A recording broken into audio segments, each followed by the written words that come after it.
And there we go. Second game of the semi-final. Rudan against FoCuS. Left-hand side of last Refuge. Yellow orc player from South Korea, aka FoCuS.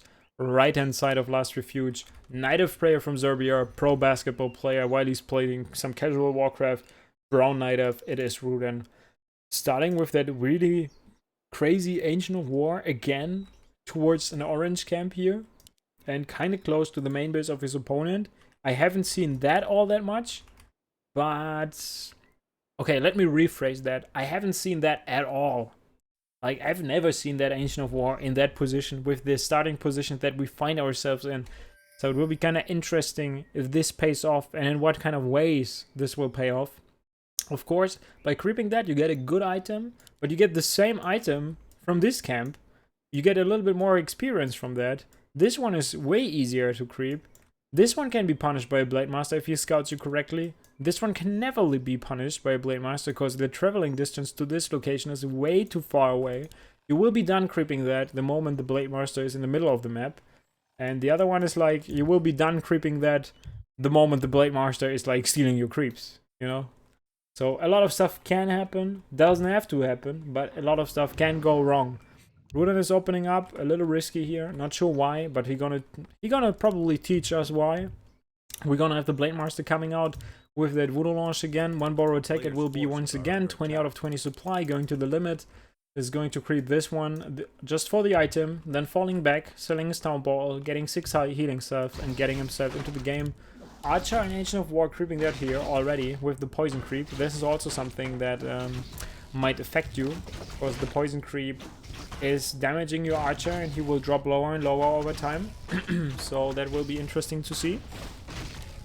That Ancient of War is taking quite some damage, but the Gnoll Overseer is about to drop that. There he is. We're gonna have a Claws of Attack +6. This is of course helping to speed things up a little bit for Rudan, so he's getting rid of that Gnoll Poison guy, and now he's getting rid of the Gnoll Warden, almost level 2 already. He wants to get the High Priest, and as it seems, this is really catching FoCuS off guard. You need to squeeze your archer in like here, because sometimes if the Blade Master goes here, you get like like you peek into that area with your Blade Master, even though that this is like also uphill battle. You need to be careful if you take a battle here ever. Level 2 Demon Hunter already with that sneaky creep route. I really like that. It's like Zero is also pointing it out in chat right now. A really nice creep route. Seems to be damn effective. Blade Master is still level 1 with the Ring of Protection +2. We have the Claws of Attack +6 as well as the Sentry Wards. Definitely the better head start. And this Sentry Ward will be there for 5 minutes. Guys, for 5 minutes you will have the vision of that area. And this is a small map. Vision is key in Warcraft. And it can like really be... It can be a pain to deal with. We have that Wand of Illusion being used. The Blade Master is going out, but he sees that. The Ancient of War is marching down the natural expansion of the Orc player, and he will creep that with the Ancient of War as well. And Rudan is teaching me a big lesson here. This opening, unscouted, completely unaware of the fact what's going on here by FoCuS, can be amazing. He's getting so much creeping done on the side of his opponent, and he gets another Claws of Attack +6, so adds up to +12 in total. And this is just amazing how Rudan is able to pull this one off, and it's working so damn fine. But on the other side, FoCuS picked up the Augur Magi on his side. Is now getting the Boots of Speed on the other side. I'm not even sure why he picks up that. He wanted to scan for that Sentry Ward. He bought the Dust of Appearance, used it, and he assumed that there might be somewhat of a Sentry Ward in this location. Of course, there wasn't. But yeah, I like that thinking, so it seems like FoCuS is paying attention to the inventory of his opponent. Boots of Speed for both of the players, for the Blade Master and for the Demon Hunter. But the +12 damage on the Demon Hunter, that can turn a game around in the earlier stages. It's really good if you have the Beastmaster out, the +12 damage on your Demon Hunter, and you dive into their base and do some damage. And yeah, it can be really, really good. The Wisp is now flying in, scouting on the tier 2 tech. It's a 1 borrow tech, and this is the reason why everything is so damn fast. We see that he sends in 2 of his peons to deal with that Wisp.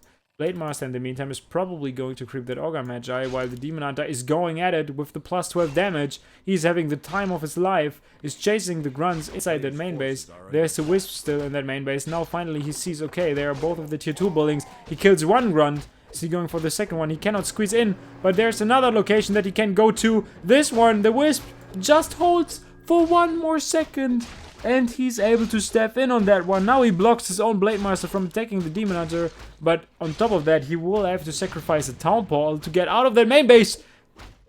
Is he? Yes. The bouncers from the club say, like, with these shoes, you are not going to pass. But the Beastmaster is going to kill one of them. The bouncer drops dead.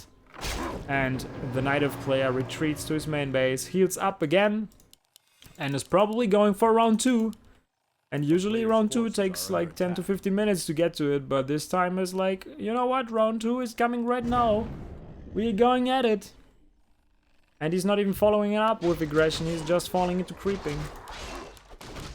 He's going for the Augur Magi. He's going to creep that one with the level 1 mana burn. Now it is level 2. He finds himself a Wand of Mana Stealing. He's not even willing to keep that one. He's selling it immediately. Now he creeps the Forest Troll that drops the Tomb. It's not a Tomb of Experience. Nonetheless, it's a Tomb of Intelligence. Blade Master coming to that party. There's no Staff of Preservation to keep the heroes alive. The Beastmaster is about to drop that. He gives him the Boots of Speed. Will that be fast enough? Yes, he turns into a Ferrari and he escapes. He consumes the big mana potion to kill a level 1 hero of his opponent. Is this something that just happened? Tier 3 is 50% done for the Night Elf player. He mana burns that Demon Hunter yet again. Ancient of Wonders is about to die. It's gone. Ancient of Wonders is gone. No shop for the Night Elf player. Reconstructed immediately. We're gonna have that Druid of the Talon again on the field in a second. Then we're gonna have Fury Fire. Blade Master needs to be careful. He will take quite some damage now, but we do not have Boots of Speed. Can he block that one? He's trying to block that one. And he's not only trying, he's succeeding. Is he? Whoa, he blocks himself. What the fuck? That was a beautiful play until he screwed it up. That was somewhat beautiful. Beastmaster is out on the field. Ancient of War is in the position to the red camp. He's just waiting to start creeping that with a bunch of Talons. And besides that, the Beastmaster is going for that cancel on the healing salve. That was a great thing. I think he wanted to buy a healing scroll.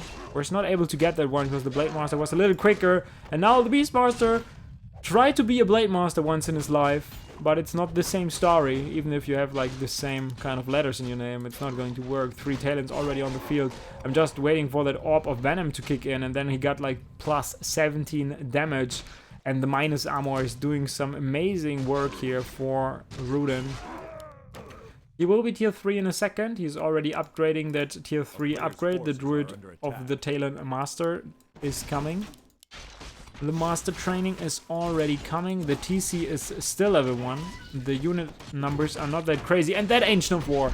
For me, you can ask me any day of the week. This Ancient of War today is the MVP of this last Refuge game.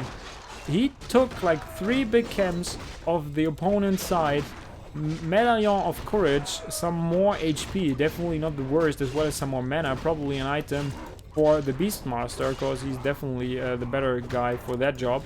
Tomb of Agility is on the ground, and now we're gonna see that FoCuS will be aggressive. Master upgrade is not there yet. Beastmaster kinda low. Demon Hunter also needs to be careful. He is probably looking forward to buy a Scroll of Healing because he feels that he needs that one. That Ancient of Wonders is sniped again. Wave is killing that one in time before the Demon Hunter can get to it and buy that Orb of Venom. And now we're gonna see a fight that might be a good one for the Orc player, but the Master upgrade kicks in now.